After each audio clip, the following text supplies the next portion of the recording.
539쪽을 보겠습니다. 관세음보살의 이름을 지니는 복덕입니다. 539쪽입니다. 함께 경문을 소리내서 읽어보겠습니다. 무진이여, 만약 어떤 사람이 62억 항아강의 모래수와 같은 보살의 이름을 받아 지니고 또 몸이 다하도록 음식과 의복과 침구와 의약으로 공양한다면 그대는 어떻게 생각하는가? 이 선남자 선여인의 공덕이 많겠는가? 무진이 보살이 말하였습니다. 매우 많겠습니다. 세존이시여. 부처님께서 말씀하셨습니다. 만일 어떤 사람이 관세음보살의 이름을 받아 지니고 한때만이라도 예배하고 공양하면 이 두 사람의 복이 꼭 같고 다름이 없어서 백천만억급에 이르러도 다하지 아니하리라. 무진이여, 관세음보살의 이름을 받아 지니면 이와 같이 한량없고 그지없는 복덕의 이익을 얻느니라. 관세음보살의 그 이름을 이렇게 받아 지니고 우리가 관세음보살님을 염하게 되면은 방금 말씀을 드린 것처럼 한량없고 그지없는 그 복을 우리가 얻는다, 그런 얘기입니다. 그래서 여러분들 관세음보살의 이름을 받아 지니고 우리가 항상 관세음보살을 염하시라, 그런 말씀입니다. 540쪽에 관세음보살의 삼업을 묻다라는 제목의 경문을 함께 소리내서 읽어보겠습니다. 짤막하지요. 무진이 보살이 부처님께 말씀드렸습니다. 세존이시여, 관세음보살이 어떻게 이 사바세계에 다니며 어떻게 중생들을 위하여 법을 설하며 방편의 힘은 어떠합니까? 여기 이제 관세음보살님의 그 32상이 등장을 하지요. 관세음보살님 32상은 오늘 공부하는 내용 중에서 32상에 관한 자세한 내용을 우리가 함께 읽으면서 이제 공부를 할 겁니다. 자, 그러면은 그때 가서 좀 구체적으로 하나하나 짚어보도록 그렇게 하고요. 이 관세음보살님이 이 천수천안으로 우리 중생들을 구제하기 위해서 여러 가지 중생들의 근기에 맞도록 화연하시거든요. 그래서 이 32상이라는 것은 부처님이 갖추신 지와 덕과 자비를 우리가 이야기하는 것이고 역시 대인에게 있는 대인상이다, 그렇게 말을 합니다만 관세음보살님께서도 이렇게 32응신, 32상이 아니라 32응신이죠. 32가지의 모습을 나타내는 거예요. 그래서 32응신이다, 이렇게 이야기를 합니다.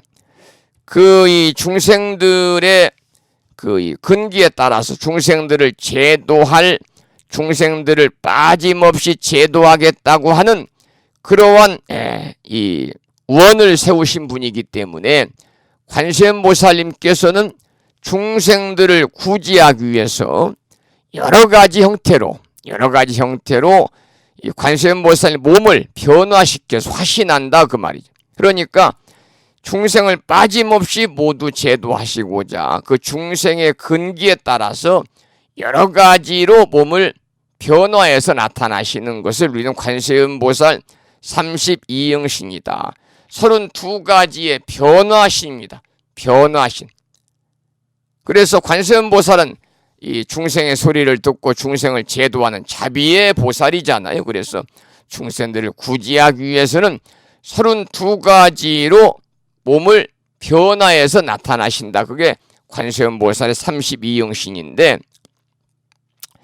이런 내용은 또 이 능엄경에도 나오고요. 그래서 관세음보살의 응신이 32가지라는 말씀을 했습니다만 어찌 32가지 뿐이겠느냐, 그 말이죠.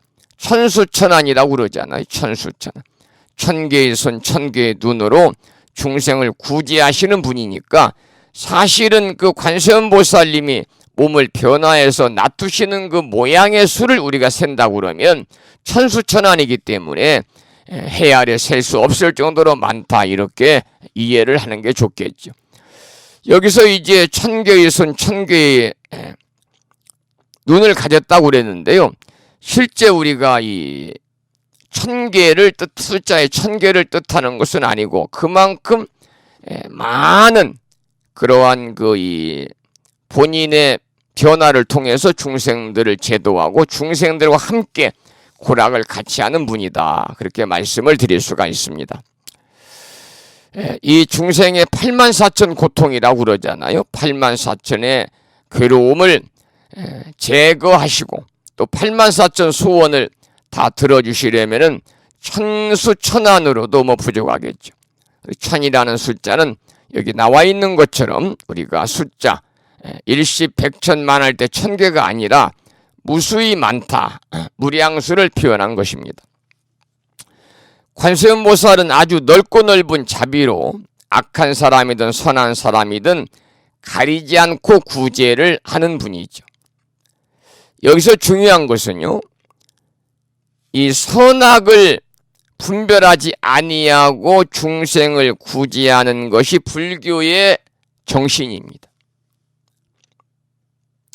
다른 종교는 선한 사람은 상을 주고 악한 사람은 가차없이 벌을 주는 종교와는 근본적으로 다르다, 이렇게 말씀을 드릴 수가 있어요.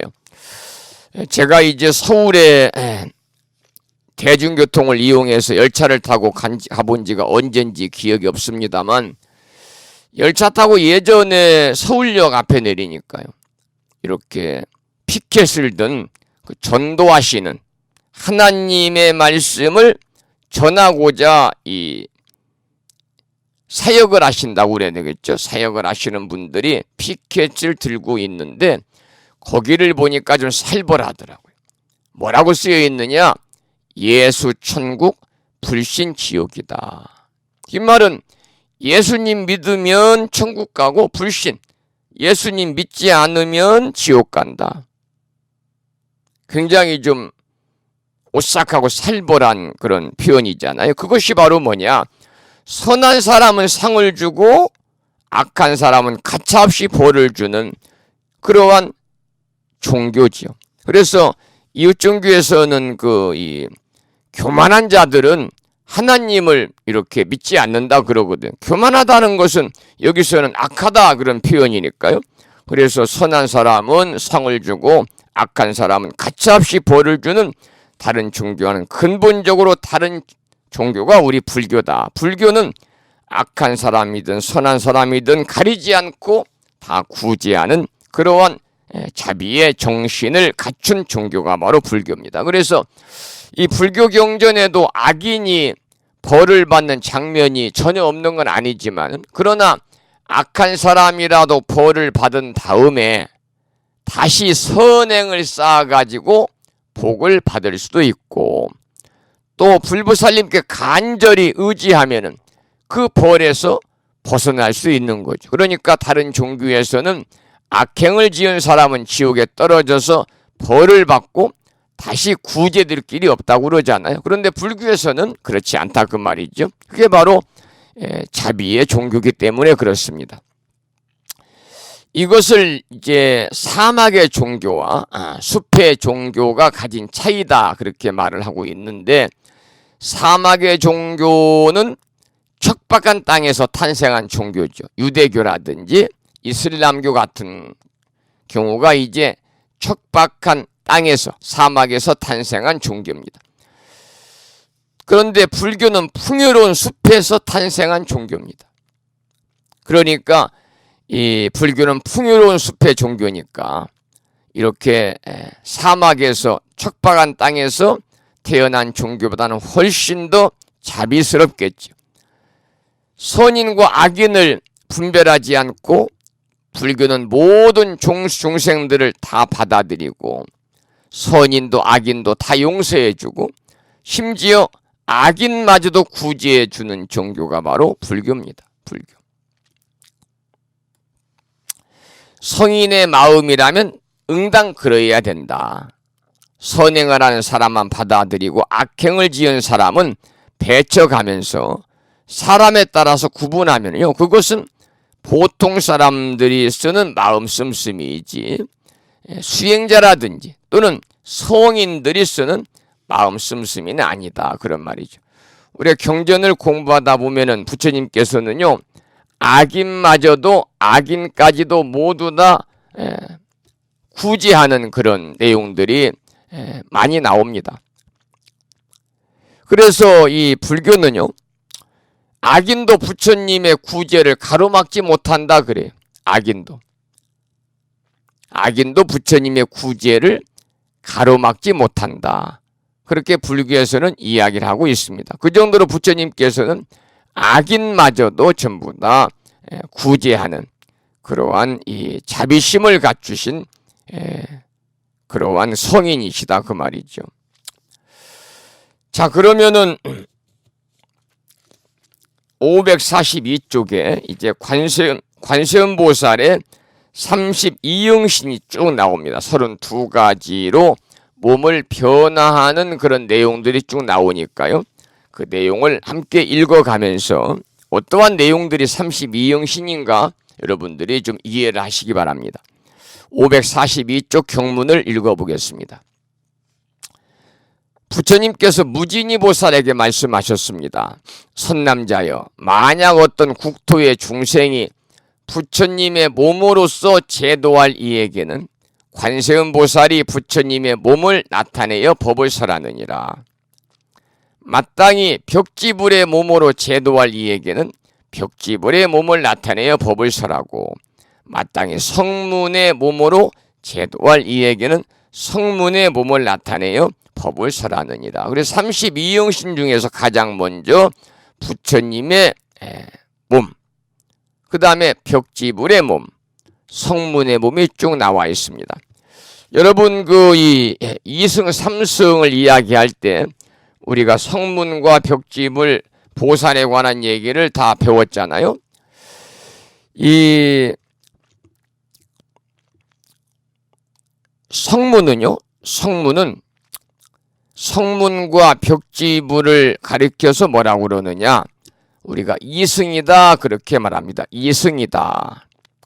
거기에다가 보살을 합하면 삼승이다 그러잖아요. 그래서 중생의 깨달음을 구하는 그러한 성질이나 능력에 따라서 이렇게 세 가지로 깨달음의 도가 나누어지는 걸 말하는데, 그 중에 이제 여기 나온 게 성문과 영각이니까요. 성문은 부처님의 말씀을 듣고 깨닫는 자다, 그런 뜻입니다. 소리성자 들을 문자, 부처님의 소리, 말씀을 듣고 깨닫는 자다. 그래서 이 본래는 부처님의 제자를 다 일컬은 말인데요. 그러나 연각이라든지 보살의 의미와 대조적으로 쓰일 때는요, 서가모니 부처님의 가르침에 따라서 수행을 해도 자신의 해탈만을 목적으로 하는 출가 수행자를 말합니다. 그러니까 부처님의 교설, 부처님의 가르침에 따라서 수행을 하긴 하지만 자신의 해탈만을 목적으로 출가하는, 자신의 해탈만을 목적으로 수행하는 출가 수행자. 그러니까 이 성문에게도요, 자리는 있어요. 자기의 이익. 이게 이제 자신의 해탈을 추구하는 수행이거든요. 이타가 없어요. 다른 사람을 이롭게 하는 게 없어요. 그래서 우리가 성문을 위한 가르침을 성문성이다 그렇게 말합니다. 그 다음에 연각이라고 하는 것은 뭐냐면 독각입니다. 독각. 홀로 독자. 연각은 인연연자 깨달을 각자. 독각은 홀로 독자 깨달을 각자. 그래서 홀로 깨달은 사람, 12인연법에 따라서 깨달은 사람, 벽집을 이렇게 말하는데, 이 연각은 서가모니 부처님의 가르침에 의지하지 않습니다. 스스로 수행을 해서 깨달아요. 그런데 성문과 다른 점은 적정한 고독을 즐깁니다. 그래서 설법 교화하지 않는 성자입니다. 그러니까 연각은 오로지 자리행만 닦아요. 그리고 이타심이 전혀 없기 때문에 자비심으로 중생을 교화하지 못합니다. 그래서 연각은 붙여불자 열매과자 불과에 도달할 수가 없다 그래요. 이게 이제 나오는 성문과 연각. 여러분들 여러 번 2승 3승 공부했기 때문에요. 다 이해하실 걸로 믿고. 이렇게 32영신 중에 첫 번째가 부처님 몸을 나타내서 법을 설하고, 두 번째가 벽지불의 몸을 나타내서 법을 설하고, 세 번째가 성문의 몸을 나타내서 법을 설하는 거예요. 그 다음에 경문을 읽어보겠습니다. 542쪽입니다. 마땅히 범천왕의 몸으로 제도할 이에게는 범천왕의 몸을 나타내어 법을 설하고, 마땅히 제석천왕의 몸으로 제도할 이에게는 제석천왕의 몸을 나타내어 법을 설하고, 마땅히 자제천의 몸으로 제도할 이에게는 자제천의 몸을 나타내어 법을 설하고, 마땅히 대자제천의 몸으로 제도할 이에게는 대자제천의 몸을 나타내어 법을 설하고, 마땅히 천신 대장군의 몸으로 제도할 이에게는 천신 대장군의 몸을 나타내어 법을 설하고, 마땅히 비사문의 몸으로 제도할 이에게는 비사문의 몸을 나타내어 법을 설하느니라. 그러니까 32영신이 쭉 지금 열거가 되는 거죠. 그렇게 부처님께서는 당신의 몸을 변화시켜서, 응신 변화시켜서 이렇게 중생을 제도한다는 거죠. 그 중에 이제 마지막 줄에 비사문의 몸으로 제도할 이에게는 비사문의 몸을 나타내 법을 설한다. 비사문은요, 여러분 이 절에 가면 사천왕 문이 있잖아요. 사천왕 가운데 다문천왕, 다문천왕. 이 사천왕이 동서남북을 지키는 그러한 수호신이잖아요. 그래서 사천왕 가운데서 북쪽을 수호하는 다문천왕이다. 지난번 동지 전날 부산에서 오신 그 자실모 회장님, 총무님 이렇게 모시고, 또 충남 보령에 살고 계시는 법우님, 웅천에 사시는 법우님도 함께 여기서 가장 가까운 그 천년고찰이 만수산 무량사라고 하는 대한불교 조계종의 사찰인데, 만수산 무량사 그 극락보전에 가서 아미타 부처님을 친견하고 왔습니다마는, 들어가다 보니까 사천왕 문이 있어요. 그런데 뭐 너무나 지저분하고 그냥 다 깨지고 그래서 좀 안타까운 면이 있었습니다만, 어쨌든 간에 이 사천왕이 있는 곳은 부심사에 가장 가까운 곳이 바로 충남 부여군 만수산에 있는 무량사입니다. 사천왕 가운데 동서남북 중에 북쪽을 수호하는 왕인데 이름이 다문천왕, 이게 비사문이에요. 자, 이렇게 이제 32영신 중에서 이제 쭉 순서대로 나오는 거예요. 543쪽 읽겠습니다. 그 다음은 이제 마땅히 작은 왕의 몸으로 제도할 이에게는 작은 왕의 몸을 나타내 법을 설하고, 전부 32영신을 얘기하는 겁니다. 마땅히 장자의 몸으로 제도할 이에게는 장자의 몸을 나타내 법을 설하고, 마땅히 거사의 몸으로 제도할 이에게는 거사의 몸을 나타내 법을 설하고, 마땅히 재상의 몸으로 제도할 이에게는 재상의 몸을 나타내 법을 설하고, 마땅히 바라문의 몸으로 제도할 이에게는 바라문의 몸을 나타내 법을 설하느니라. 뭐 굳이 설명드릴 곳은 없네요. 계속 이어지겠습니다. 마땅히 비구 비군이 우바세 우바이의 몸으로 제도할 이에게는 비구 비군이 우바세 우바이의 몸으로 나타내 법을 설하고, 마땅히 장자 거사 재상 바라문의 부인 몸으로 제도할 이에게는 부인의 몸을 나타내 법을 설하고, 마땅히 동남 동녀의 몸으로 제도할 이에게는 동남 동녀의 몸을 나타내 법을 설하느니라. 어려운 건 없잖아요. 이렇게 이제 몸을 변화시켜서 중생을 제도한다는 얘기고요. 그 비구비군이 우바세 우바이, 사부대중이죠. 사부대중. 우리가 절에 가서 부처님 모시나 봉축 법요식이나 큰 행사에 참석을 하면은 주지스님이나 또는 그 내빈들이 인사 말씀하시면서 오늘 이 행사 이 법회에 동참하신 사부대중 여러분 이렇게 인사를 하거든요. 사부대중이 승가 공동체, 승가를 구성하는 구성 요소지요. 그래서 비구 비군이, 그리고 우바세, 우바이. 우바세는 이제 거사님, 남자 불자입니다. 남자 불자, 남자 신도 중에서 삼보에 귀의하고 불명을 받아 지니고 부처님 가르침대로 살아가는 제가 신도가 우바세, 반대로 이제 우바이, 여성 신도를 이야기합니다. 우리나라에서는 그 거사님 그리고 보살님 이렇게 이야기합니다만 될 수 있으면 처사라는 용어는 사용하지 않는 게 좋습니다. 동남 동녀라는 말이 나오잖아. 아이동, 아이, 사내, 아이들이죠. 아이들, 남자, 여자아이. 그래서 저도 이제 축원을 할 때 항상 그렇게 얘기하죠. 축원할 때 불심사와 참회 기도도량 불심사와 인연이 있는 비구, 비구니, 삼이, 삼이니, 우바세, 우바이, 동남, 동녀, 각각 등 보채. 그러면 전체가 다 일괄적으로 축원의 대상이 되는 거죠. 544쪽 경문 읽어보겠습니다. 역시 32응신에 관한 쭉 설명 나열입니다. 마땅히 천신용, 야차, 건달바, 아수라, 가루라, 긴나라, 마우라가와 사람과 사람 아닌 이들의 몸으로 제도할 이에게는 다 그 몸을 나타내어 법을 설하고 마땅히 집근강신으로 제도할 이에게는 집근강신을 나타내어 법을 설하느니라. 무진이여, 이 관세음보살이 이와 같은 공덕을 성취하고 가지가지 형상으로 여러 국토에 다니면서 중생들을 제도와 해탈케 하느니라. 위에 나와 있는 그 천신용, 야짜, 건달바, 아수라, 가루라, 긴나라, 마우라가 사람과 사람 아닌 이들, 인비인이거든요. 그래서 이 천신용, 야짜, 건달바, 아수라, 가루라, 긴나라, 마우라가는 팔부 성중입니다. 팔부 성중.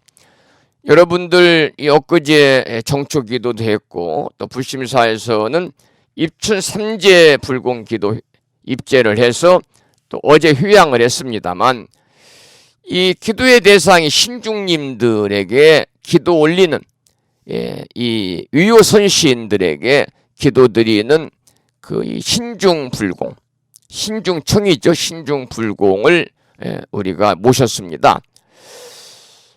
그래서 이 화엄성중님이라고 그러잖아요. 이제 신중님들을 화엄성중님이다 그러는데 우리가 절에서 이 화엄성중은 신중님을 말하는 거고 신중님에게 예를 드리는 것을 신중불공, 중단불공이라고 그래요.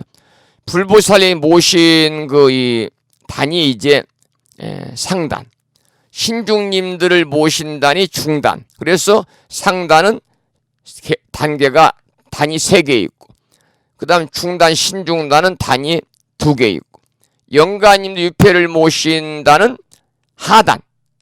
그래서 단이 하나 있거든요. 하나.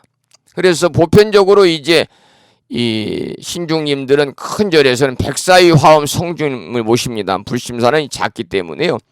이제 그 34위를 모셨는데 불법을 수호하는 그러한 8종의 8종이죠. 철룡 등 철룡, 야차, 아수라, 긴나라, 건달바, 가루라, 마우라가 8종의 신장을 가리켜서 우리는 팔부중이다. 철룡 팔부중이다. 그렇게 말합니다. 처음에 왜냐하면 철룡이 나오니까요. 철룡, 천용, 하늘용이죠. 철룡, 야차, 아수라, 긴나라, 건달바, 가루라, 마우라. 그래서 이걸 우리가 이제 이 철룡 팔부중이다. 그렇게 말합니다.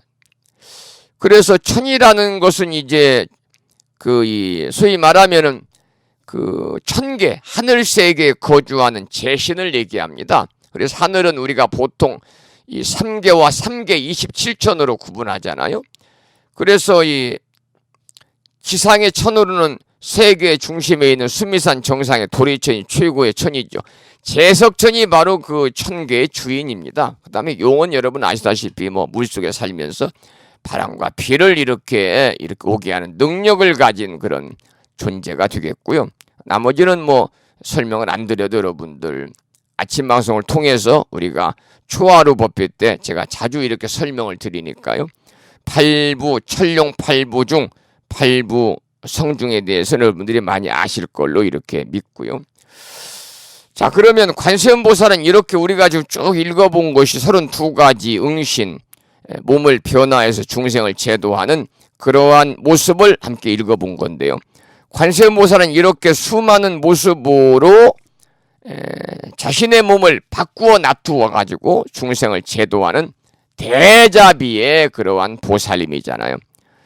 그래서 이 모습들은 그대로 일상생활에서 있을 수 있는 내용을 모두 표현하고 있는데, 여기서는 지금 32가지 모습만 우리가 읽었고 32가지 모습만 보았지만은 실제로는 100억의 화신이 필요할 수 있다. 그러니까 관세음보살이 32가지 응신의 모습으로 나타나는 것은 서원에 따라서 자비를 행하는 겁니다. 자비를 행하는 것이고 또한 보살로서 이 세상을 살아가는 모습이죠. 우리가 이러한 것들을 관세음보살님의 정신이라고 그래요. 우리가 관세음보살 기도를 하는 것은요, 관세음보살 기도를 통해서 우리가 바라고 원하는 그 소망들을 이루려고 하는 그러한 기복적인 그런 이 마음도 자리하고 있지만, 더 나아가서는 나도 관세음보살이 되겠다고 하는, 나도 관세음보살의 정신을 받아들여서 관세음보살님처럼 살겠다고 하는 그러한 원을 세우고 우리가 기도를 통해서 자신의 삶이 내가 바로 관세음보살이다 라고 스스로 이렇게 자부할 수 있는 그러한 여건을 조성하기 위해서 우리가 관세음보살 기도를 하는 거지요. 우리가 이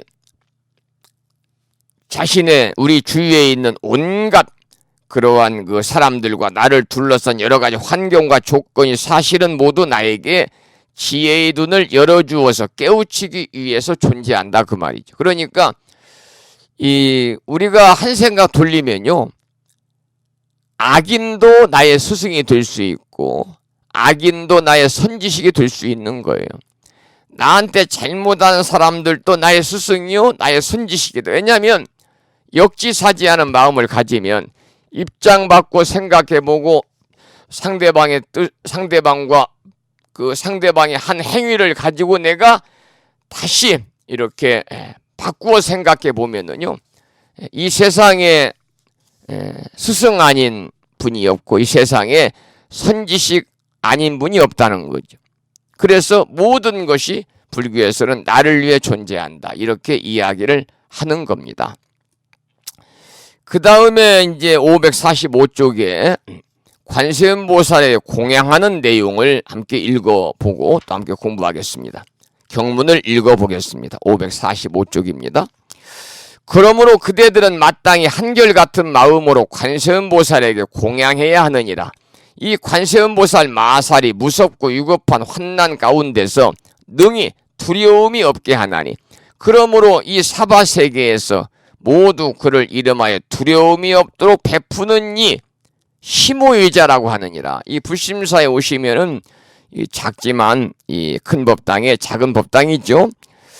이 중앙에 서가모니 부처님이 모셔지고 오른쪽에 관세음보살, 왼쪽에 지장보살이 모셔져 있는데 거기에 전부 써놨습니다.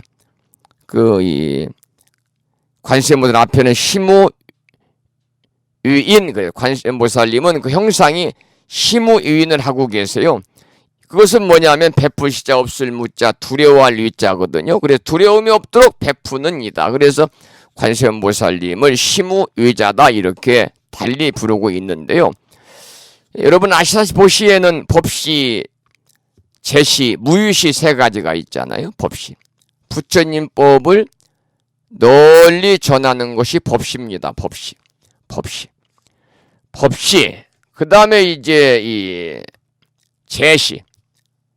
제시는 아시다시피 뭐 재물 우리가 이제 나누는 것이 제시잖아요.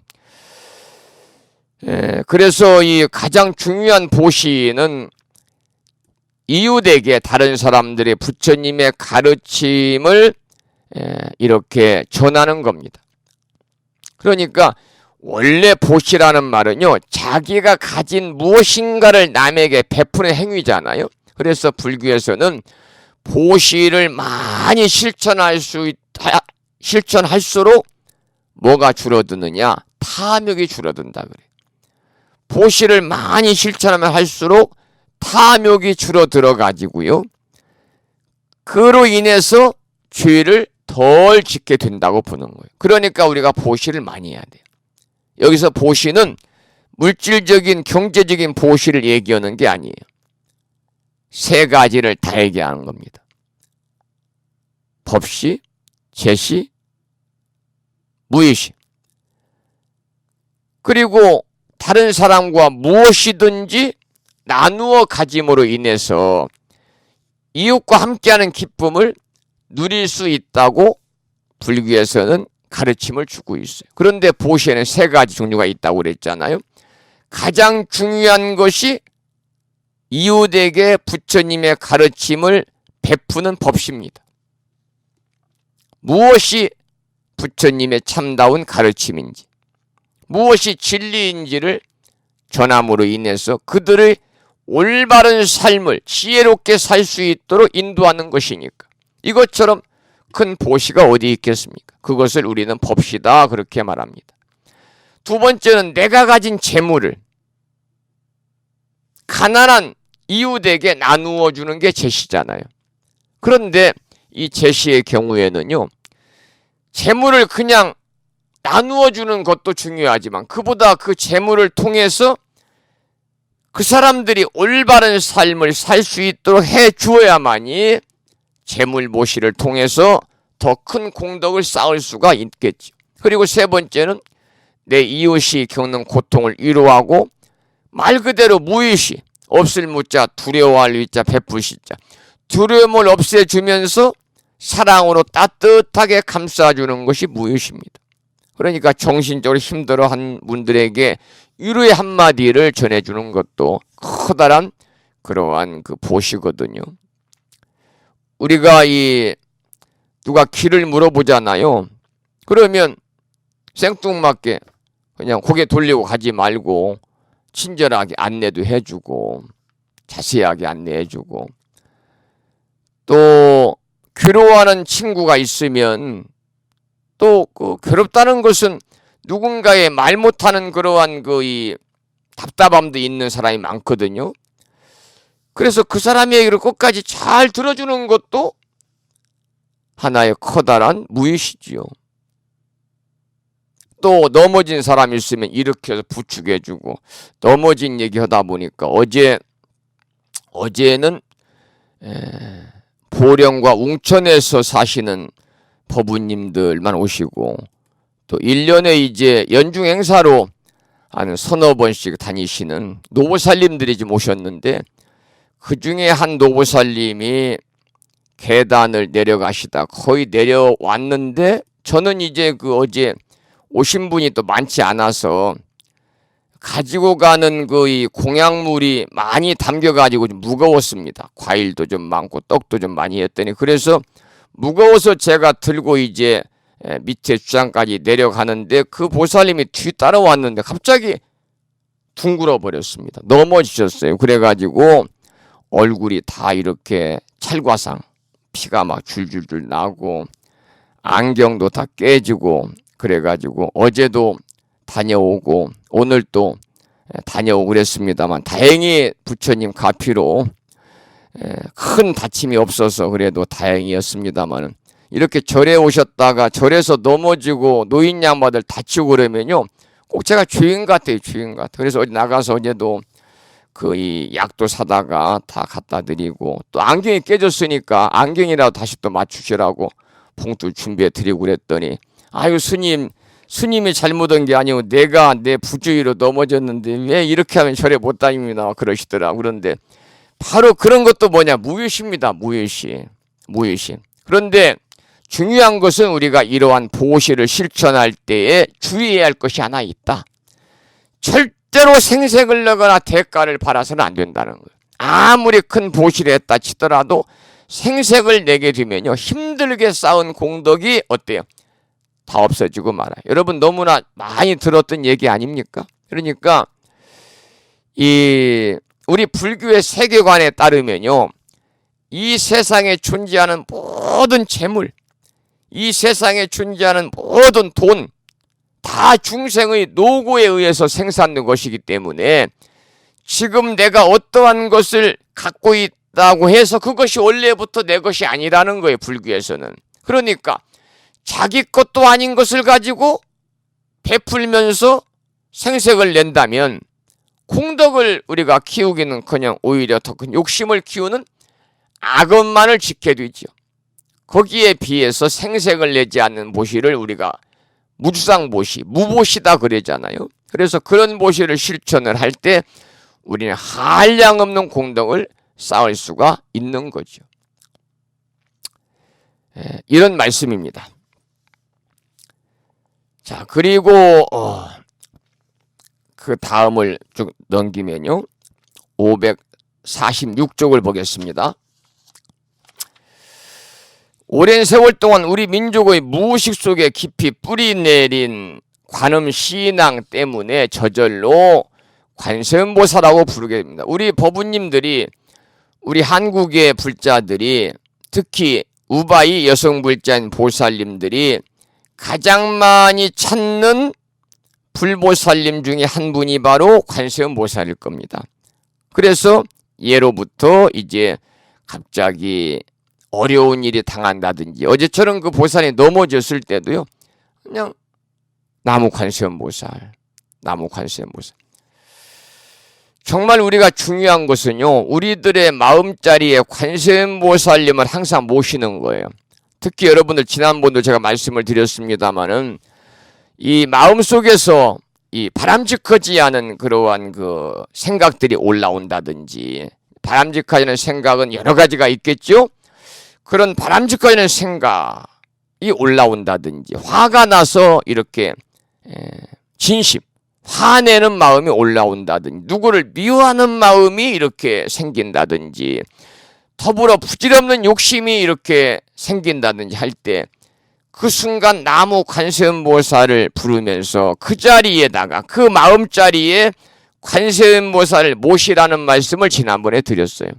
우리가 그렇게 살면 우리 스스로 맑은 그러한 마음으로 항상 우리가 본래 청정한 그런 자성 청정심을 회복해서 정말 불자로서의 아름다운 삶을 이어갈 수가 있는 그런 분들에게 부처님의 가피가 충만한 것이다, 그런 말씀을 드리고, 특히 이제 여기서는 그 마음에 관한 얘기를 했는데요. 무섭다 안 무섭다는 것도 마음에 생기는 것이고, 힘들고 어렵다는 것도 마음에 생깁니다.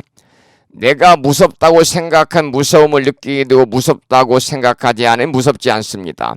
어떤 일이나 상황이든 힘들다 어렵다 생각하면 힘들고 어려워집니다. 반면에 어떤 일이든지 재미있다, 내가 할 수 있다고 생각하면 아무리 어려운 일도 재미있고 힘든 일도 수월하게 할 수 있다, 그 말이에요. 그 기준을 마음이 정하는 것이다. 우리가 다 알고 있는 그런 사실이잖아요. 사람들은 보통 마음속으로 어떤 기준을 정해놓습니다. 그리고 그 기준에 맞으면 괜찮고 좋은 것이고, 그 기준에 맞지 않으면 나쁘고 무섭고 싫은 것으로 여깁니다. 바로 그것입니다. 다른 이유는 아무것도 없습니다. 이렇게 우리는 자신이 정한 생활 기준, 가치관의 환상에 사로잡혀 살고 있습니다. 자기 마음에 들지 않으면 아니다라고 하고, 세상에 어떻게 그럴 수가 있느냐 하면서 고개를 휘휘 내줬습니다. 그러나 따지고 보면은 그럴 수 있으니까 그런 것이 아니겠습니까? 본래 그럴 수 없는 것이라면 그런 일이 생기지도 않았을 것입니다.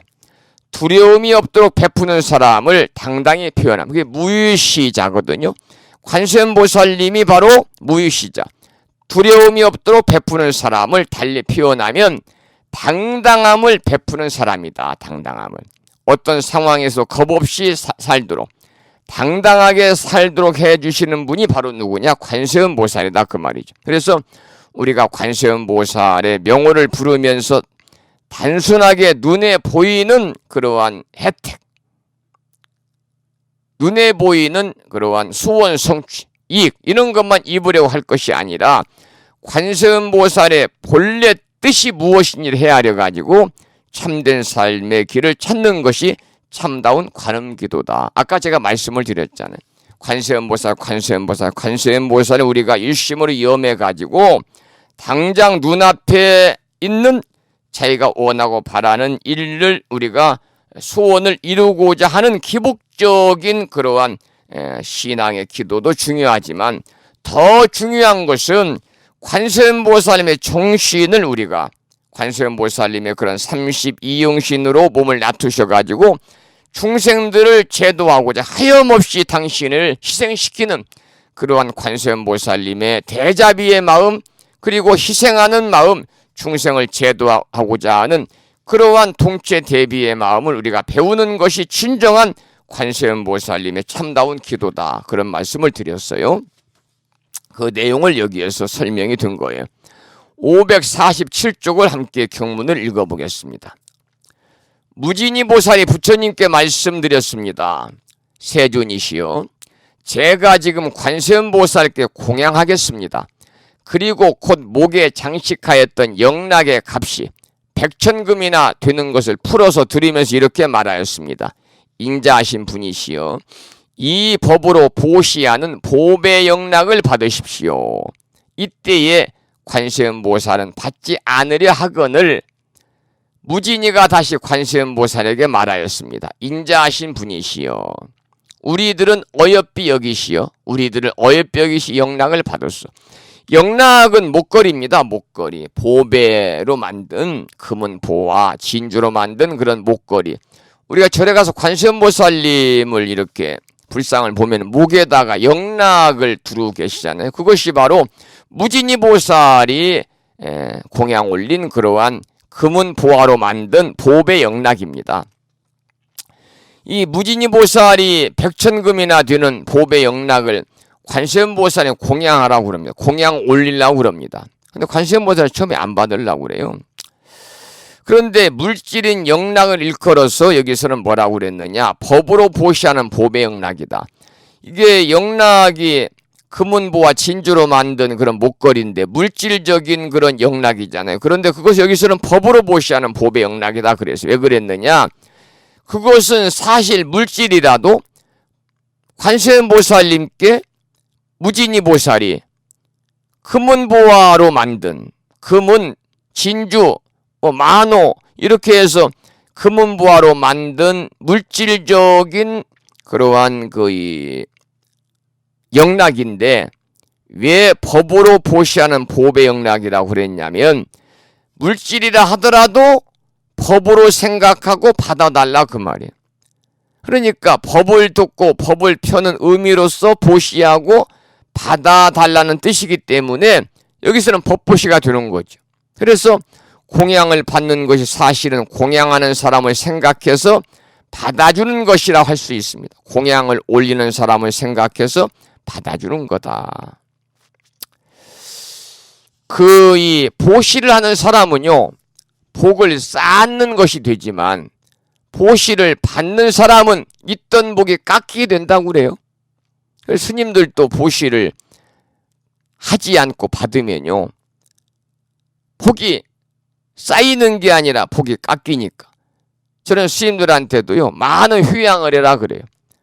제가 불자들에게 보시만 받지 말고 스님들도 많이 보시해라. 어떤 형태로든 간에 보시를 많이 해야지 보시를 받기만 하면은 있는 복도 깎이게 되는 거죠. 저도 이 얘기를 그 승가대학 다니면서 거기는 스님들이 이제 한 40명 4년 동안 공부하니까 그 중에 인도를 다녀오신 분들이 그렇게 많더라고요. 인도 성지순례를. 그분들 말씀이 여기 나오는 게 똑같아요. 인도에서 이제 부처님 이 8대 성지를 쭉 순례를 하는데 꼭 가면 어느 곳에 가든지 간에 인도는 그 수준, 경제적인 수준이 굉장히 낮잖아요. 우리나라의 1960년도 정도 될 거예요. 그래서 도로의 기간산업, 도로도 아주 형편없고. 그런데 부처님 그 성지 갈 때마다 거기에 꼭 우리로 말하면 초등학교, 중학교 애들이죠. 초등학교 정도 되는 애들이 그 불교용품을 판다는 거예요. 아주 좀 허접한 그런 용품을 가지고 와서 구걸하는 거죠, 구걸.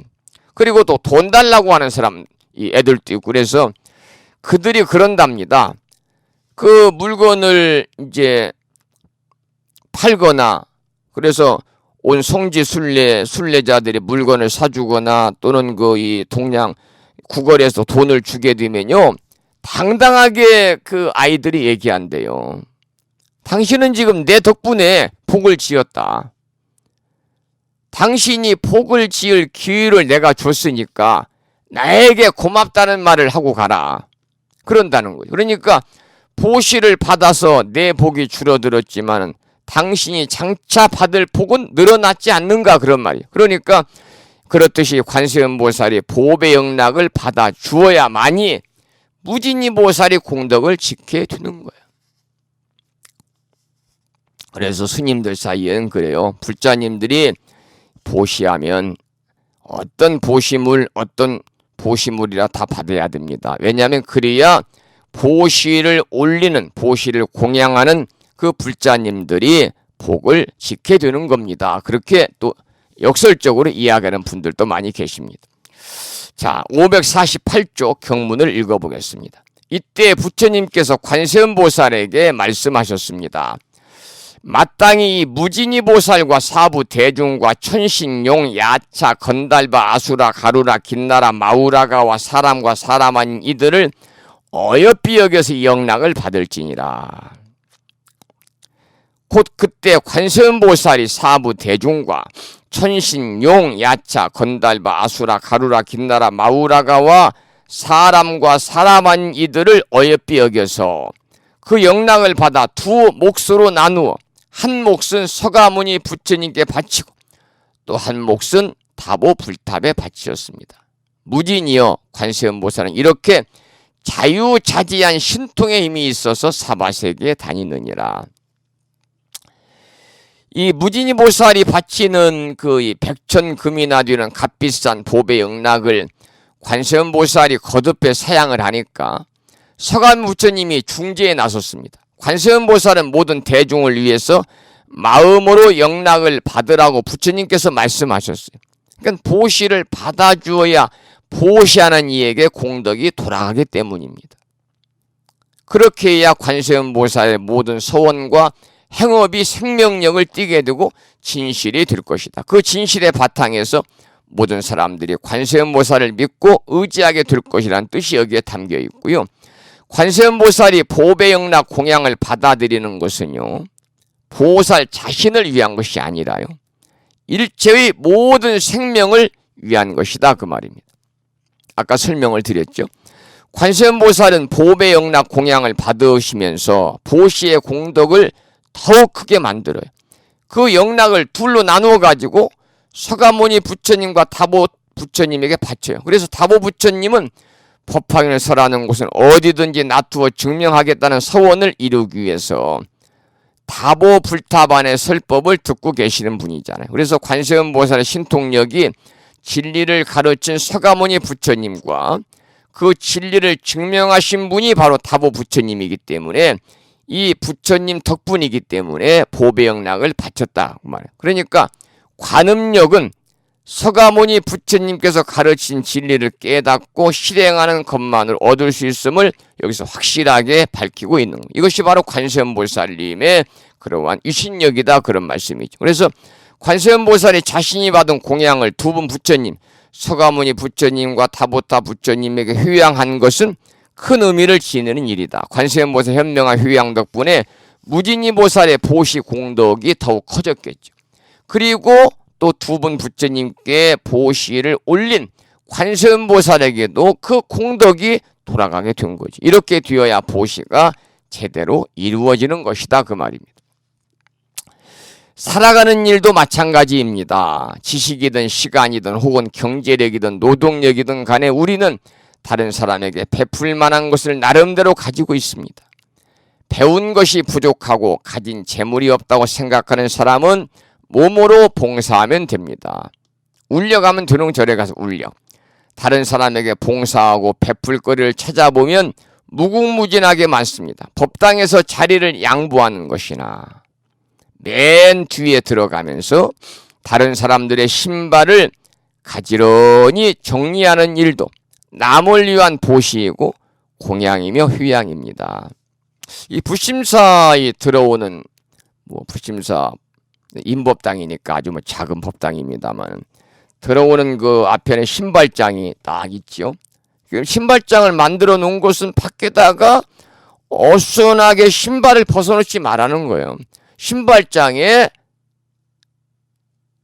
넣으라는 거죠. 그런데도 밖에다가 신발을 그냥 널어놓고 가는 분들이 있어요. 그리고 특별히 불심사에는 제가 조고각하라고 하는 글을 써서 딱 신발장에 받쳐놨어요. 원래는 지금 그 자리를 잘 돌아보고 살펴보라 이제 그런 말입니다. 다리각자 아래에 하자 빛을 쫓자 돌아볼 꽃자인데, 그래서 한자 그대로 풀으면 자기 발 아래를 잘 살펴라, 그런 말이니까 신발장 앞에다 딱 제가 놨으니까 신발을 가지런히 정리를 해야 되는데, 사실 부심사에 오시는 그 법우님들은 대부분 신발장에다 열이면 9은 이렇게 넣지요. 그런데 지난 입제하는 일요일 날은 제가 오전 6시 방송 준비하면서부터 저녁 6시까지 10분도 쉴 시간이 없을 정도로 오후에 계속 불자님들이 다녀가셨어요. 또 막 기다리고 다녀가고. 그런데 그 중에 이제 몇 팀들은 제가 신발을 다 정리해 놓은 분들이 계세요. 신발을 벗어가지고 그냥 아무렇게 놔요. 그러면 제가 나가실 때 편하게 신을 수 있도록 다 돌려서 반듯하게 놓는 이유는 뭐냐? 가면서 배우시라, 그 말이. 배우시라. 가면서 이게 절뿐만이 아니라 집에서도 이렇게 신발 정리를 깔끔히 하시라. 그래서 옛말에 그런 말이 있잖아요. 도둑이 도둑질하러 이렇게 들어갔는데 현관에 들어가니까요, 신발이 그냥 가지런히 잘 놓아져 있는 거예요. 도둑이 이런 생각을 했다면 이 집은 가야 도둑질할 것이 없겠다. 모든 것을 다 제자리에 놓고 다 철저하게 관리하니까. 그래서 그냥 되돌아갔다는 얘기도 있습니다만, 그래서 조고각하라고 하는 말은 발밑을 살펴라, 그런 뜻인데, 우리가 특히 이제 이 선빵 참선하는 큰 절의 선원에 가면은요, 참선하는 현관에 대부분 조고각하라고 하는 글이 이렇게 쓰여져 있습니다. 그래서 팻말이 있거나 그러죠. 발밑을 살펴보라는 뜻인데, 신발을 가지런히 벗어놓으라는 뜻도 있지만 사실 그 내면의 깊은 의미는 뭐냐면 자기의 존재 가치를, 자기의 존재 가치를 잘 살펴가지고 초신하라. 그러니까 자기의 존재 가치를 잘 살펴서 초신하라는 말은 자기를 성찰하라. 자기를 성찰하라. 우리가 수행이라는 것은요, 닦을 숫자 행할 행자잖아요. 그래서 깨달음은 바로 순간적이지만 우리가 이제 간화선이라든지 참선하는 분은 그렇잖아요. 돈수다. 깨달음은 바로 순간적이지만은 마음을 갈고 닦는 수행은요, 한시도 놓아서는 안 된다 그러거든요. 왜냐하면 인간으로서 가치 있고 반듯하고 참답게 살기 위해서 그러죠. 그래서 우리가 이 마음이라는 것도 우리가 보이지 않지만 우리가 갈고 닦아야 된다. 보이지 않지만 마음을 갈고 닦지 않으면 마음이 탁해져요. 내 마음이 오염이 돼버립니다. 1일 12지 변사도 하루 12번 변하기도 하고 조석으로 변하는 게 마음이기 때문에요. 내 마음 나도 모른다는 말을 많이 하잖아요. 그래서 소위 요술단지 같은 마음을 우리가 항상 닦아야 되겠죠. 그래서 바로 그런 의미를 갖고 있는 것이 또 조고각하는 의미다. 그런 말씀을 또 겸해서 드렸습니다. 자, 그 다음에 이제 다른 사람의 법당에 들어가서 자리를 양보하는 것이나 또 맨 늦게 들어가면서 다른 도반들의 신발을 가지런히 정리하는 일도 남을 위한 보시이고 공양이고 휴양이다 그랬잖아요. 그래서 관세음보살이 보여주는 이치대로 그것이 무엇이든 다른 사람을 위해 보시하고 휴양하면 그것이 몇 배로 불어나게 돼요. 이것도 역시 관세음보살님의 그 정신을 실천으로 옮기는 겁니다. 관세음보살은 그 무진이 보살이 바치는 보배 영락을 받지 않으려고 그랬지만은 영락을 바치는 무진의 보살을 어여삐 여겨서 공양을 받아들인 거예요. 그러니까 나를 위해서가 아니라 주는 사람을 위해서 관세음보살은 보배영락을 받아들인 겁니다. 그러니까 어떤 사람들은 다른 사람에게 신세 짓는 것을 아주 싫어하면서 신세를 전혀 안 지려는 사람들이 있잖아요. 나는 남의 신세는 죽어도 안 진다. 남의 덕은 내가 안 보고 산다. 그러면서 남에게 절대 피해도 끼치지 않는다. 이것은 자기 자신만 생각하는 이기적인 행동이라는 겁니다. 다른 사람의 도움을 받지 않는 것이 반드시 좋은 삶은 아니라는 거죠. 그것은 바로 우리가 아까 말씀드린 성문연각 보살 중에서 독각성 형태입니다. 이기적이고 자기중심적이고 이타행이 없는 것이죠. 다른 사람의 도움을 받지 않으려면 아무도 없는 곳 혼자 살 때 가능한 거예요. 혼자 산다고 해도 불가능합니다. 알게 모르게 서로 의지하고 사는 것이 우리 인생이기 때문이죠. 여럿이 모여 사회를 이루고 사는 것이 사람의 삶입니다. 더러는 신세도 지고 더러는 베풀기도 하고 하는 것이 사람이 살아가는 모습이잖아요. 그래서 관세음보살은 베풀기만 하는 것이 아니라 다른 사람의 도움도 받아서 더 크게 휴양하는 자세를 보여주고 있습니다. 이게 바로 관세음보살님의 정신입니다. 그러니까 다른 사람의 도움을 받지 않겠다는 것은 아주 옹졸한 생각이죠. 다른 이가 마음을 내서 주는 것은 설령 부담스럽고 탐탁지 않더라도 받아들이는 게 옳다. 받아서 잘 휴양하면 되는 거다 그 말입니다. 받아서 잘 휴양하면 되는 것이다. 그럴 때 준 사람에게도 훨씬 더 복이 되게 하는 길입니다. 우리가 참으로 관세음보살을 믿고 따른다면 관세음보살하고 명호만 열심히 부를 것이 아니라 이렇듯 관세음보살의 정신을 배우고 실천해라 그 말이죠. 그러니까 보살의 지혜와 자비를 다 배우지 못하더라도 지금 이 대목에 나타난 휴양의 정신만이라도 우리가 배워 실천할 줄 안다면 우리가 이 야밤에 법화경 25품 관세음보살품을 공부하는 의미가 있다 그런 말씀입니다. 그 내용 우리가 일상생활 중에서 많이 이제 스님들이 생활 법문할 때라든지 많이 듣는 얘기니까 충분히 여러분들 이해가 되셨을 걸로 생각합니다.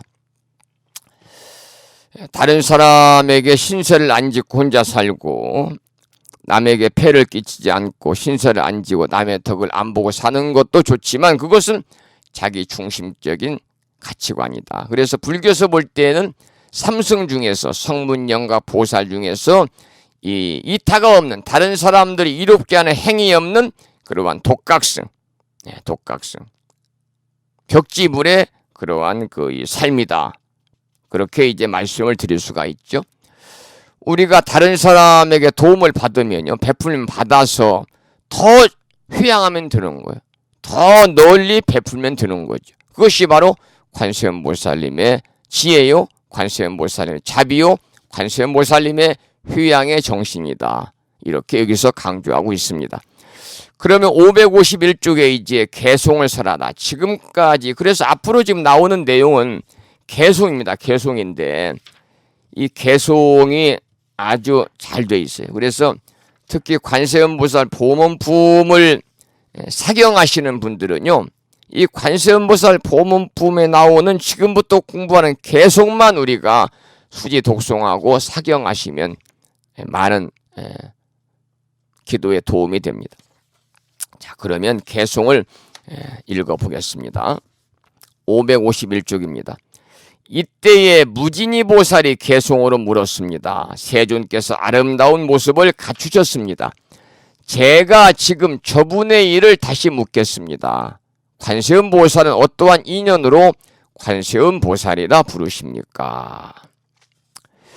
이 서가모니 부처님께서 무진이 보살에게 관세음보살의 크나큰 서원과 보살행을 아름다운 개송으로 설하신 대목이 쭉 마지막까지 이어질 텐데요. 이 개송은 열의 수량품의 자아계, 우리 배웠어요. 법화경의 약찬계와 법성계 등과 함께 화학민 약찬계, 그 다음에 의상대사 법성계와 함께 경전에 있는 개송 중에서 가장 손꼽히는 아주 중요하고 유명한 개송입니다. 특히 이제 관세음보살 품의 어떤 관세음보살 보문 품의 전체적인 내용뿐만이 아니라 관음신앙의 정신이 이 개송에 압축되어 있다 이렇게 볼 수가 있죠. 그래서 일본에서는요, 이 부채에다가 이 개송 전체를 써 넣어가 선물하기도 하고 병풍에 써서 집에 모시기도 하면서 관세음보살님의 지혜와 자비를 배우 익히는 교훈으로 삼고 있다고 그러니까 지금부터 공부하는 개송을 잘 들으시고 여러분들께서 관세음보살의 특히 뭘 배워야 되느냐? 지혜와 자비를 여러분들이 배워서 실천으로 옮기는 그러한 불자로서의 삶을 살아갑시다. 그런 말씀을 드립니다. 개송을 잘 함께 읽어보면서 우리가 생각하겠습니다. 자, 그러면 553쪽 읽겠습니다. 경문. 아름다운 모습을 갖추신 세존께서 개송으로 무진이 보살에게 대답하셨습니다. 그대는 관세음 보살의 행을 들어라. 어느 곳이든지 알맞게 잘 응하느니라. 크나큰 서원은 바다와 같이 깊어 헤아릴 수 없는 여러 겁동안을 여러 천억 부처님을 모셔 받들며 청정한 큰 서원을 세웠느니라. 내가 이제 그대에게 간략하게 말하리라. 그의 이름을 듣거나 몸을 보거나 마음에 생각하여 소중히 간직하면 모든 세상의 괴로움을 능히 소멸하리라. 이렇게 무진이 보살에게 서가모니 부처님께서 개송으로 말씀을 하신 거죠. 그러니까 관세음보살의 바다와 같이 크나 큰 서원은 억겁 동안 수많은 부처님을 받들어 모시며 세운 것이다 그랬잖아요. 거기 나오잖아요. 크나큰 서원은 바다와 같이 깊어 헤아릴 수 없는 여러 겁 동안을 여러 천억 부처님을 모셔 받들며 청정한 큰 세원을 세웠느니라. 그러니까 관세음보살이 받들어 모신 천억의 부처님이 누구냐? 천억의 부처님. 실제 깨달은 부처님을 이야기하는 것이 아니라 천억의 부처님은요, 누구냐면은 모든 사람들을 얘기하는 거예요. 모든 사람들을 받들어 모시면 청정한 원을 세웠다는 거지요. 그러니까 더 나아가 생명 있는 모든 존재, 유정들을 전부 다 일체 중생을 다 부처님으로 받들어 섬겼다 그 말이에요. 우리는 지난번에 공부했던 상불경 보살을 다시 한번 떠올릴 수가 있죠. 그래야 천억이라는 수의 부처님이 계셨다는 말이 가능해진다. 그렇게 세운 서원이기 때문에 어느 곳이든 알맞게 응하게 되는 거죠. 32응신으로. 어떤 시대, 어떤 사유에 누구에게도 그 사람의 근교와 적성에 따라서 필요한 모습으로 놔두시어 설법하고 제도하는 분이 바로 관세음 보살님입니다.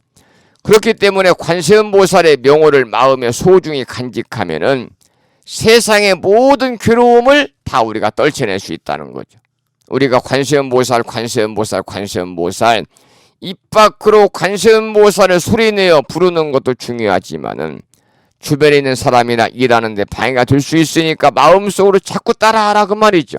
언제 어디 있어든지 관세음 보살 하고 내 마음이 따라가게 하라.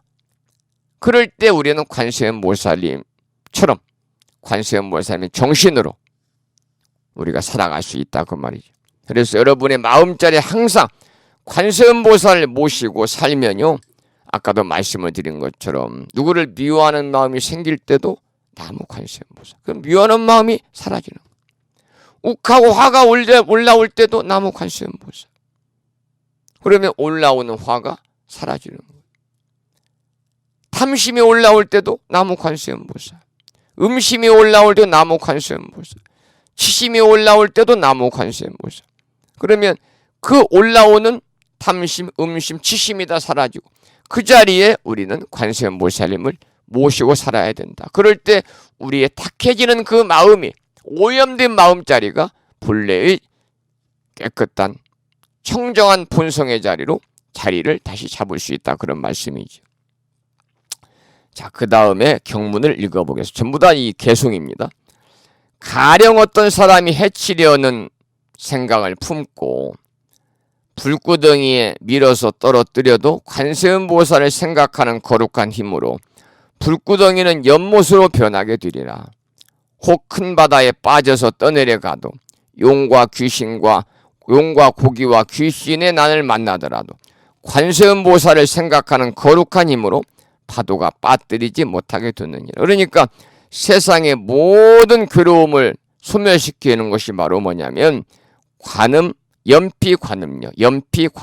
관세음보살 생각하는 거룩한 힘이지, 연피관음료. 그래서 내 마음 안에 계시는 관세음보살이든 밖에 계시는 관세음보살이든 간에 관세음보살을 부르는 나 자신과 하나가 될 수 있도록 일심으로 불러야 된다. 이것이 바로 뭐냐면 연불산매라고 그러잖아요. 우주와 내가 하나가 되고 주관과 객관이 하나가 되며 부르는 나와 불리우는 관세음보살 하나가 되었을 때 그때는 해결하지 못할 일 아무것도 없다. 그러니까 우리가 관세음보살이든 서가모니 부처님이든 서가모니 불이든 지장보살이든 문수보살이든 화엄성중이든 우리가 명호를 부를 때는 일심으로 불러서 연불산매에 들어갈 때, 그래서 부르는 나와 불리는 대상의 불보살님이나 화엄성중이 하나가 되었을 때, 혼연일체가 되었을 때 모든 일들이 해결이 되고 바라는 바도 모두가 성취가 되는 것이지, 건성 대강 이어가지고는 아무런 공덕이 없다, 그런 말씀이 되겠습니다. 555쪽에 그 다음 개송을 읽어보겠습니다. 혹 수미산 봉우리에 서 있을 적에 어떤 이가 밀어서 떨어뜨려도 관세음보살을 생각하는 거룩한 힘으로 해와 같이 허공에 떠있게 되리라. 혹 흉악한 사람에게 쫓겨가다가 금강산에 떨어져서 굴러내려도 관세음보살을 생각하는 거룩한 힘으로 털끝 하나도 손상치 않게 되느니라.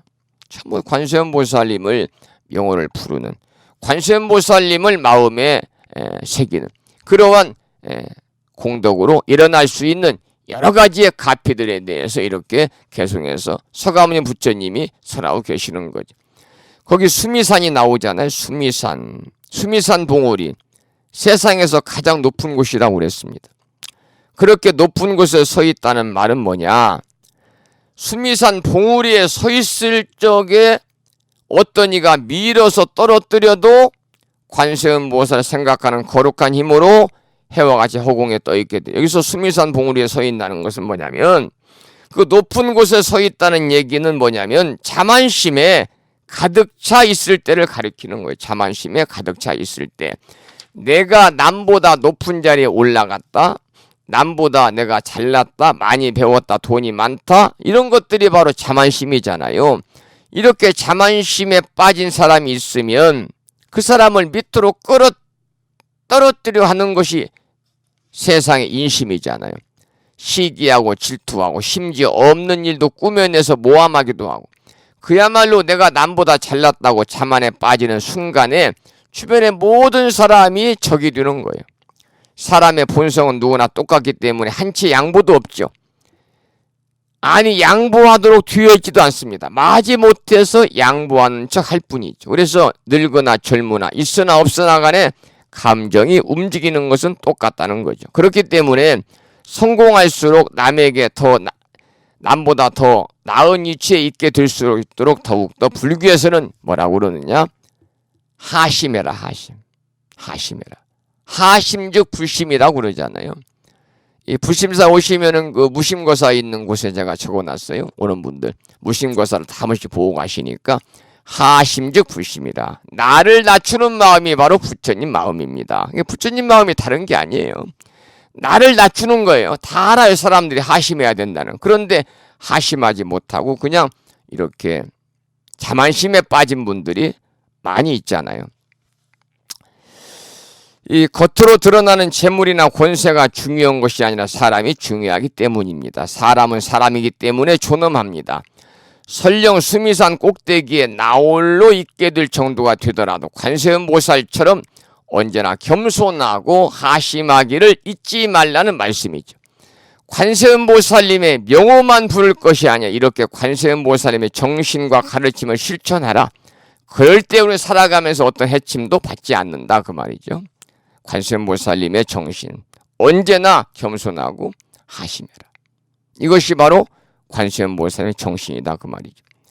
그리고 그 나를 낮추고 겸손한 그 삶을 우리가 실천으로 옮기면서 살아가라 그 말이죠.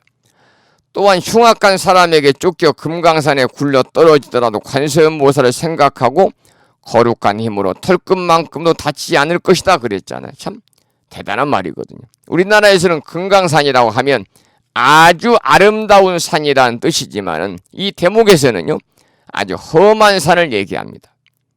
세상살이가 쉽지 않기 때문에 우리가 고통의 바다라고 그러지 않습니까? 그것처럼 힘들고 험한 세상을 여기서는 금강산으로 비유를 한 거죠. 아무리 괴롭고 힘든 세상살이라도 해도 관세음보살처럼 지혜롭고 관세음보살처럼 겸심하고 겸손하고 하심하고 관세음보살처럼 자비를 베풀고 더 나아가서 아까 말씀을 드린 것처럼 휴양할 줄 아는 마음으로 산다면 힘들고 어려운 일도 우리가 쉽게 헤쳐나갈 수가 있는 것이죠. 나를 해치려고 했던 사람도 끝내는 감동하고 나를 도와주게 될 것입니다. 관세음보살을 생각하는 힘은 관세음보살의 정신과 삶을 따르는 것입니다. 관세음보살의 정신을 조금이라 실천하면서 흉내를 내다보면은 언젠가는 나도 관세음보살의 인생을 살 수 있다. 관세음보살의 인생이 바로 나의 인생이 될 것이다. 그러니까 여러분 조금씩 한 번에 다 못한다면 조금씩이라도 여러분의 그 가치관의 변화를 가져오기 위해서 관세음보살님처럼 지혜롭게 사시라. 그러기 위해서는 겸손하고 더 낮은 자세로 그리고 하심하고 중요한 것은 관세음보살님처럼 자비를 베풀고 그리고 일체 중생들을 위해서 휴양할 줄 아는 마음으로 사는 것. 이것이 바로 진정한 관세음보살님 정신을 우리가 실천하는 것이다. 그럴 때 관세음보살의 인생이 나 자신의 인생이 되는 것이다. 그런 말씀입니다. 557쪽을 읽어보겠습니다. 혹 원수나 도적에게 둘러싸여서 제각기 칼을 들고 해치려 하더라도 전부 관세음보살의 그 유신력이 나오는 거지요. 관세음보살을 생각하는 거룩한 힘으로 모두 다 자비한 마음을 내게 되리라. 혹은 어쩌다가 국법에 걸려들어서 사형을 집행하여 죽게 되어도 관세음보살을 생각하는 거룩한 힘으로 칼날이 조각조각 부서지리라. 관세음보살을 생각하는 거룩한 힘이 이처럼 커다란 힘을 발휘할 수 있다는 거죠. 그만 관세음보살님의 그러한 유신력이야말로 우리가 무엇라 설명할 수 없을 정도로 커다란 그러한 공덕이 있다 그런 말씀이죠. 그 다음에 558쪽 계속해서 개송을 읽어보겠습니다. 혹 옥중에 갇히어서 큰 칼을 쓰고 손과 발에 쇠고랑과 족쇄를 채웠더라도 관세음보살을 생각하는 거룩한 힘으로 저절로 시원하게 벗어나리라. 혹 저주하며 독한 약으로 나의 몸을 해치려 하는 자가 있어도 관세음보살을 생각하는 거룩한 힘으로 도리어 그 사람에게 돌아가리라. 혹 흉악한 나찰이나 독한 용이나 여러 가지 악귀들을 만나더라도 관세음보살을 생각하는 거룩한 힘으로 그것들이 해치지 못하게 되리라. 만약 악한 짐승들에 둘러싸여 험상궂은 이빨과 발톱이 무섭더라도 관세음보살을 생각하는 거룩한 힘으로 끝없는 먼 곳으로 달아나게 되리라. 그러니까 우리가 어떠한 역경에 우리가 어떠한 어려움에 닥칠 때에도 항상 우리는 관세음보살을 생각하는 거룩한 힘을 가지고 있어라 그 말이죠. 그럴 때 우리들이 앞에 닥칠 어려운 그러한 그 액난이나 환난들이 모두 다 벗어날 수 있다 그 말입니다. 살모사와 독사와 전갈들이 도끼를 불꽃처럼 내품더라도 관세음보살을 생각하는 거룩한 힘으로 그 소리를 듣고 스스로 피해가리라. 혹 검은 구름과 천둥의 번개가 치면서 우박과 소나기가 퍼붓더라도 관세음보살을 생각하는 거룩한 힘으로 잠시 사이에 흩어져서 거치게 되리라. 자, 이제 560쪽입니다. 중생들이 고뇌과 핍박을 받아 한량없는 괴로움이 닥치더라도 관세음보살의 미묘한 지혜의 힘이 세간의 모든 고통을 구해주리라. 관세음보살님의 그러한 그 미묘한 지혜의 힘이 우리가 살면서 어떠한 어려움이 닥쳐도 우리 중생들에게 고통을 이렇게 덜어준다는 거죠.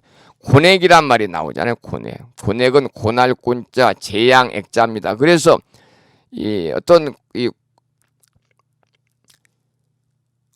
곤란과 재액을 가리키는 건데 매우 어려운 그런 상황과 재앙이 겹친 불운을 말할 때 우리가 곤액이다 그렇게 말합니다. 560주 중간부터 읽어보겠습니다. 신통하고 묘한 힘을 모두 갖추고 지혜의 방편까지 널리 닦아서 시방의 모든 세계 어디서든지 갖가지 몸을 나타내지 않는 데 없네. 이 대목은 이제 관세음보살의 사구계라고 이렇게 불릴 정도로 아주 유명한 높이 평가받는 그런 부분이 우리가 관세음보살 기도할 때요 연불에 이렇게 들어가는 그러한 구절입니다. 이제 음력으로 매월 20날이 관음제일이잖아요. 관음제일이 되면은 제가 항상 그 아침에 관세음보살님에 관한 이 말씀을 제가 드리면서 설명을 이렇게 드리고 있습니다만 몇 차례 이런 내용도 설명을 제가 드린 걸로 기억이 되고요. 그리고 거기 나오는 내용을 보면은 구족신통력하고 광수지방편하야 원문으로 많이 우리가 스님들이 관음기도할 때 이제 그 예참을 하는데 구족신통력 광수지방편 시방제국토 무찰불연신 그러잖아요. 무찰 이게 관음경에 나와 있는 개송입니다.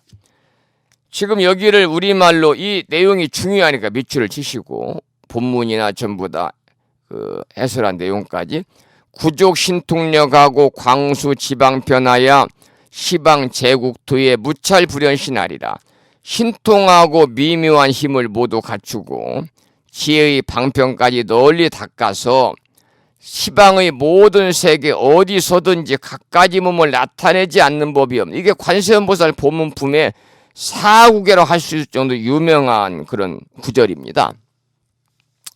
관음경에 나오는 개송입니다. 그래서 구족신통력 광수지방편 신통력 구족하신 관세음보살 광수지방편 지혜와 갖은 방편을 널리 닦으사 시방제국토 무찰불연신 시방세계의 모든 국토에 골고루 두루두루 나타나시네. 그리고 이제 고아이심 규명정례 그래서 그러므로 나는 지극한 마음으로 목숨 바치 예배합니다 그러잖아요. 여러분들이 가정에서 모시고 계시는 불심사 이 불자보묘지 목차를 이렇게 보시면요.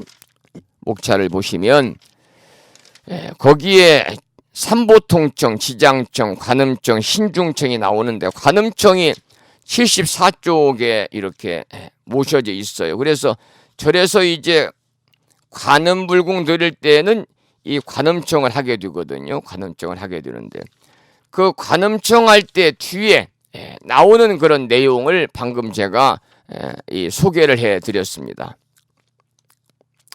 우리가 절에 가서 이제 그 예참을 올리고 4대 지는 이유잖아요. 보공양지는, 보휴양지는, 원성취지는, 보걸지는 이유고 이제 관음기도는 관세음보살, 관세음보살, 관세음보살 정근 있죠. 명호를 부르면서 우리가 정근하지 않습니까? 그리고 끝나면 이제 바로 관세음보살 멸업장 진언을 하잖아요.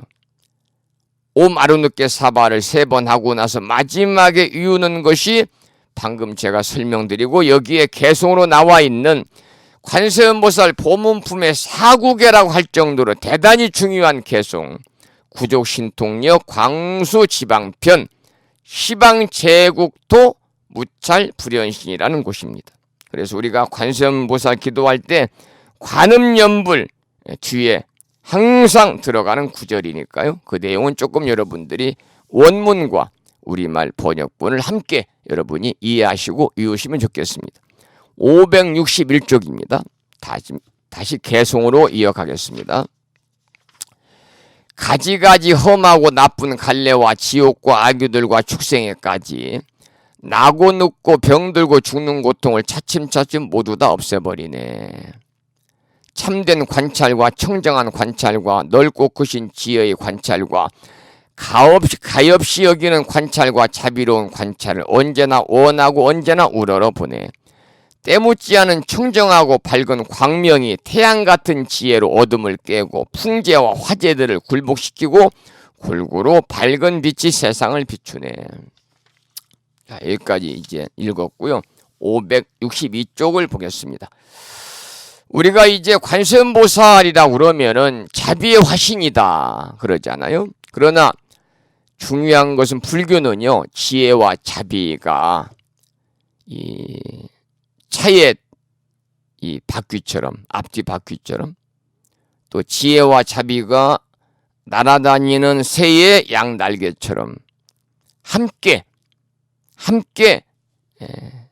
이렇게 자리를 할 때 그것이 진정한 그러한 그 자비입니다. 그러니까 자비와 지혜는 불교의 정신이거든요. 불교의 정신이 바로 지혜와 자비인데 이 지혜가 없는 자비는 참다운 자비가 아니라는 거죠. 그래서 관세음보살의 자비는 이 단박에 어둠을 깨뜨리는 태양과 같은 지혜가 함께하기 때문에 참다운 자비가 되는 것이고, 관세음보살은 참다운 관찰, 청정한 관찰, 즉 마음을 텅 비운 관찰, 넓고 큰 지혜의 관찰, 가엾게 여기는 관찰과 자비로운 관찰을 갖추고 있는데 이것은 모두 다 어둠을 깨뜨리는 태양과 같은 지혜를 말한다. 바로 이제 그런 얘기입니다. 우리가 세상을 살아가는 동안에 온갖 답답한 것, 눈물 겨운 것 등 별별 일을 다 우리는 겪지요. 그때마다 누군가에게 달려가서 도와달라고 우리가 하소연을 하기 전에 내가 먼저 지혜의 안목으로 보라는 거죠. 그 일이 벌어진 상황을 지혜의 안목으로 꿰뚫어 보는 것이 중요하다. 일단 꿰뚫어 보고 나면 어느새 엉켜있던 구름이 저절로 사라지면서 마음이 홀가분해진다. 이것이 해결책이라는 겁니다. 그래서 태양과 같은 지혜로 어둠을 깨고 풍재와 화재를 굴복시킨다. 그렇게 표현을 한 거죠. 관세음보살님의 그러한 지혜를 여기에서 강조해서 비유해서 말씀을 한 겁니다. 그 다음에 562조. 자비는 채가 되고 계행은 우레가 되고 인자한 마음은 아름다운 큰 구름이 되어 감노의 법에 비를 뿌려 주어서 번뇌의 뜨거운 불꽃을 소멸하니라. 이 관세음보살의 지혜와 자비의 덕화를 표현한 구절입니다. 덕화라는 것은요, 옳지 못한 사람을 어질고 선한 행동으로 바람직하게 변화하게 하는 것이 바로 덕화입니다. 불은 물로 꺼야 되죠. 그래서 여기서는 번뇌의 뜨거운 불은 법의 비, 법비로 꺼진다 그랬습니다. 감노의 법의 비, 법비를 내려주어서 번뇌의 뜨거운 불꽃을 끈다 그 말이죠. 다른 사람 때문에 상처를 받든지 아니면 내 마음이 어리석어서 스스로 상처를 받든지 간에 그런 상황이 모두 번뇌의 불길이 타오르게 하죠. 그래서 관세음보살하고 자꾸 부르면서 아까 말씀을 드린 것처럼 관세음보살의 지혜와 자비를 내 마음속에 모셔라. 내 살림살이로 받아들여라. 그럴 때 번뇌의 불길이 꺼진다는 거죠. 우리가 살아가면서 이 모든 어려운 고통, 괴로움은 다 번뇌에서 오니까요. 그럴 때 관세음보살을 부르면서 관세음보살의 지혜와 자비를 내 마음에 모시고, 즉 내 살림살이로 만들어서 이렇게 올라오는 번뇌의 불길을 우리가 끄자는 거죠. 그래서 이렇게 관세음보살을 부르는 동안에 관세음보살의 가르침을 실천하게 되는데 그것이 바로 뭐냐? 감노의 법이다.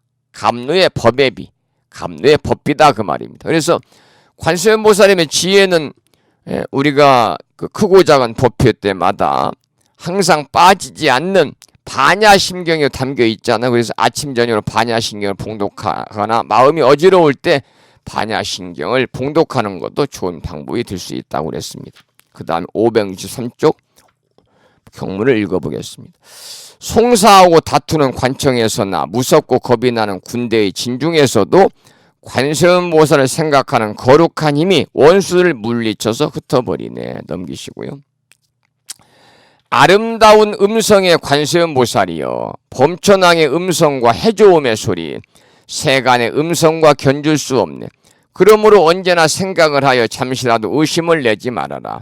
관세음보살 같은 청정한 성인은 괴로움과 번뇌와 죽는 재앙에서 능히 믿고 의지할 때가 되리라. 그러니까 언제나 생각하면서 잠깐이라도 의심하는 마음을 내지 말라 그랬잖아요.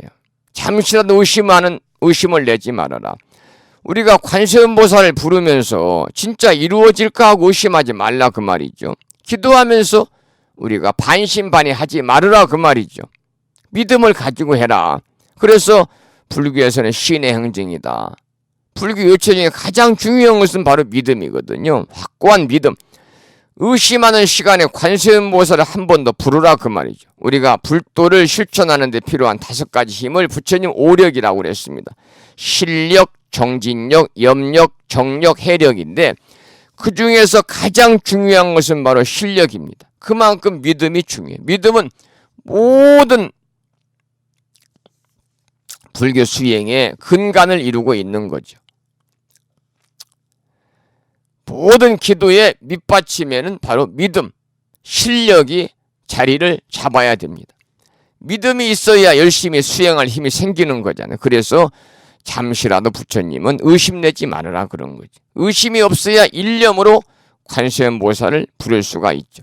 그리고 일념이 될 때 삼매가 이루어지고 삼매가 이루어질 때 어때요? 깨달음으로 연결이 되죠. 깨달음까지는 바라지 않더라도 내 기도가 될까 안 될까 하고 우리가 의구심을 가고 의심하면서 기도하면 절대로 이루어지지 않는다는 겁니다. 조금도 의심하지 않고 일념으로 하는 기도는 어떤 번뇌라도 물리치고 죽음의 고난에서도 벗어날 수 있는 그런 의지처가 되는 것입니다.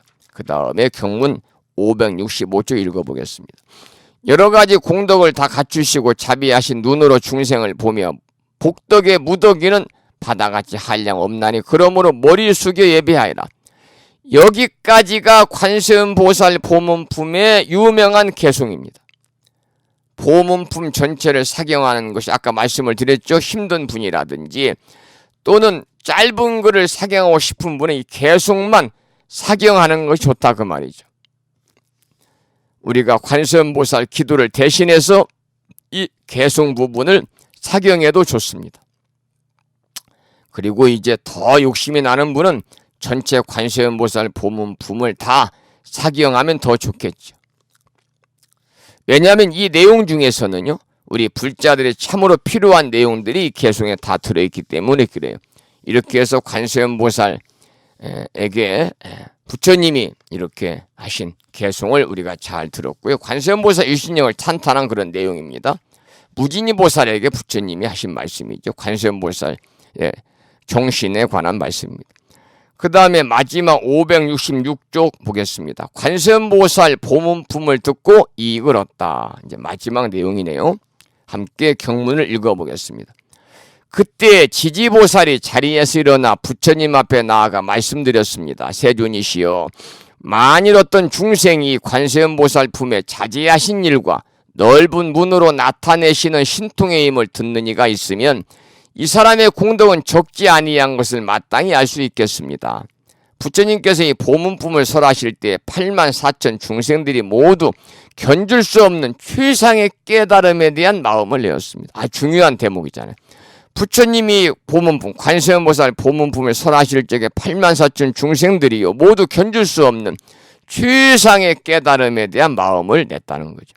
누구든지 험한 세상을 살아가는 동안에 불보살님을 의지하지 않고는 견디기 힘든 그런 상황을 만날 수가 있습니다. 관세음보살 보문품에서는 그렇게 힘겨운 상황에서 의지할 것을 상세하게 풀어주고 있는데 그 내용을 우리가 들여다보면 이치가 매우 과학적이고 합리적이라는 거죠. 단순히 맹목적인 신앙이 아니라 관세음보살 보문품을 우리가 수지 독송하고 듣는 것만으로도 큰 공덕이 된다 그 말이에요. 그러니까 관세음보살 보문품을 받아 지니고 본인이 읽고 사경하고 하는 것도 커다란 공덕이 되지만 이렇게 관세음보살 품을 한번 듣는 것만으로도 커다란 공덕이 된다. 아울러서 일심으로 기도하면은 누구든지 그 이치를 깨달을 수 있다. 부처님께서 이렇게 말씀하셨잖아요. 이 관세음보살 보문품을 설하실 적에 8만 4천 중생들이 모두 견줄 수 없는 최상의 깨달음에 대한 마음을 내었습니다. 우리도 일심으로 이렇게 기도하면 누구든지 그 이치를 깨달을 수 있다는 것을 깊이 새기시고요.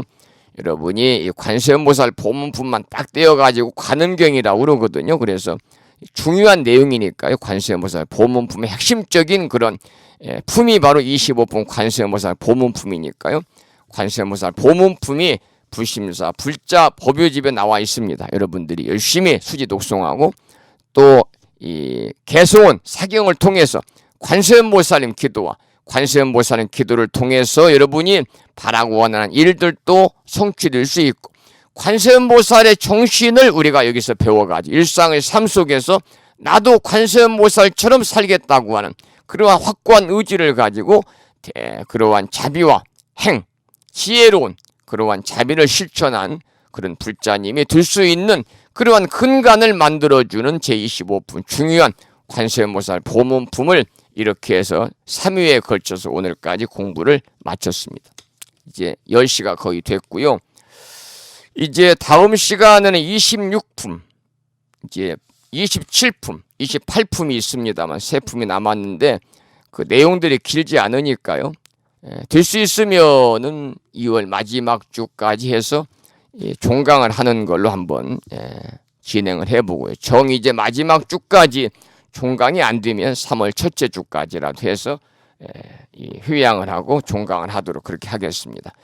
자, 오늘 중요한 관세음보살 보문품 중에서도 개송을 우리가 함께 오랜 시간 동안 공부를 했습니다. 9시 56분이고요. 늦게 출석하신 분이 계신지 한번 확인을 해보도록 하겠습니다. 계시네요. 자, 인천광역시에 살고 계시는 여명심 법부님께서 늦게 출석을 하셨습니다. 여명심 법부님. 자, 결석하신 분 불러보겠습니다. 결석하신 분. 결석하신다고 통보하신 묘선행 법부님 한 분만 결석하셨고 오늘은 대체적으로 뭐 전부 다 출석을 하셨네요. 이제 남은 수업 시간이 많아야 4번, 그렇잖아요. 3번 남아 있으니까요. 될 수 있으면 여러분들 결석하지 말고 마무리 유종의미를 잘 거둘 수 있도록 이렇게 출석하시기를 부탁을 드리도록 하겠습니다. 오늘 시간이 좀 길었죠. 2시간 동안 함께 참여해 주신 법부님들께 감사를 드리고요. 그리고 아까도 말씀을 드렸습니다마는 그 카페에서 알려드립니다. 경전대학원 1기 졸업식에 관한 공지 말씀 꼭 읽으십사 그래 제가 가로 열고 필독이란 말을 적어놨습니다만 한 번씩 읽어보시고요. 원만한 이 졸업식을 통해서 이렇게 우리들의 그러한 대학원 과정을 휴양을 할 수 있도록 여법하게 여러분들의 많은 관심과 또 동참과 참여를 부탁을 드리도록 하겠습니다. 한 번씩 읽어보시기 바라고 궁금한 내용이 있다든지 질문할 내용이 있으면 댓글을 통해 질문하시든지 아니면 전화 또는 저한테 하시면 됩니다. 저한테 학생회장님이나 이렇게 문의하시면 상세하게 답변을 해드리도록 하고요.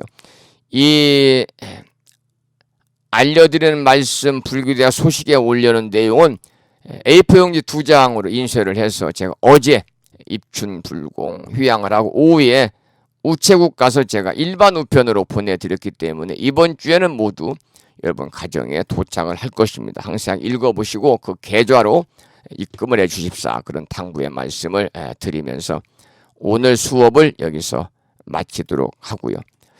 밤이 깊었습니다. 그리고 내일은 그 금년 겨울 들어서 가장 춘 최강 한파라고 그러네요. 이 불심사 도량도 내일은 영하 10도, 11도까지 떨어진다고 그러고요. 서울은 영하 15도까지 떨어지고요. 강원도 산간 지역은 영하 23도까지 떨어지는 금년 들어서 가장 추운 날씨라고 그럽니다. 여러분 건강 잘 챙기시고요. 그리고 이제 요즘에 신종 코로나 바이러스 때문에 많은 사람들이 서로를 불신도 하는 것 같고 또 많이 모인 곳에 이렇게 회피하기도 하는데 여러분들 스스로의 그러한 이 건강은 보건위생을 잘 여러분이 지켜가지고요. 여러분이 요즘에 코로나 신종 바이러스 때문에 여러분들이 고생하는 일이 없도록 철저한 개인 위생 잘 챙기십사. 그런 당부의 말씀도 드리면서 10시가 되었습니다. 밤이 깊었기 때문에 따뜻하게 편안하게 주무시기 바랍니다.